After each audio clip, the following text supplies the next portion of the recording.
आज की कहानी सूरत की है। भेजी है एक फौजी ने जिनका नाम विष्णु है। एक फौजी के ये शब्द ही बता रहे हैं कि डर कितना गहरा था।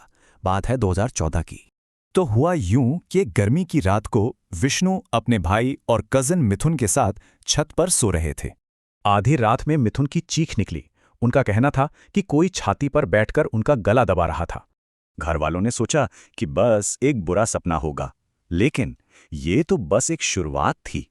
और फिर ये खौफ एक एक करके फैलने लगा। कुछ ही हफ्तों में कई परिवारों तक पहुंच गया। धीरे धीरे ये डर सिर्फ कुछ घरों का नहीं रहा, अब पूरी सोसाइटी पर एक साया मंडरा रहा था। पड़ोस की एक औरत रानी ने तो अपनी रसोई में एक लाल साड़ी वाली औरत देखी। वो इतनी डरी कि भाग खड़ी हुई। जब पानी सर से ऊपर चला जाया तो लोगों ने मदद के लिए जानकारों को बुलाना शुरू कर दिया, लेकिन हर कोशिश नाकाम रही। इससे बस ये पता चला कि वो शक्ति कितनी ज्यादा ताकतवर थी। अब आखिरी उम्मीद थे रविकांत, एक बहुत बड़े तांत्रिक। वो इस शक्ति से लड़ने के लिए आ रहे थे, पर वो कभी पहुंच ही नहीं पाए।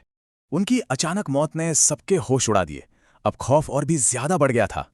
एक और बड़े पुजारी ने भी हाथ खड़े कर दिए। उन्होंने कहा कि वो शक्ति अकेली नहीं है।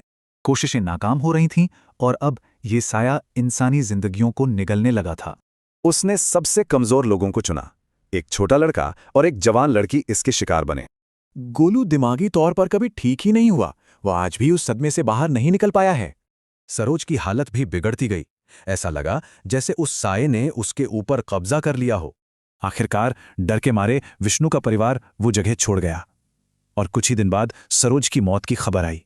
पर यह सब हो क्यों रहा था? विष्णु को पता चला कि सोसाइटी का अतीत बहुत भयानक था।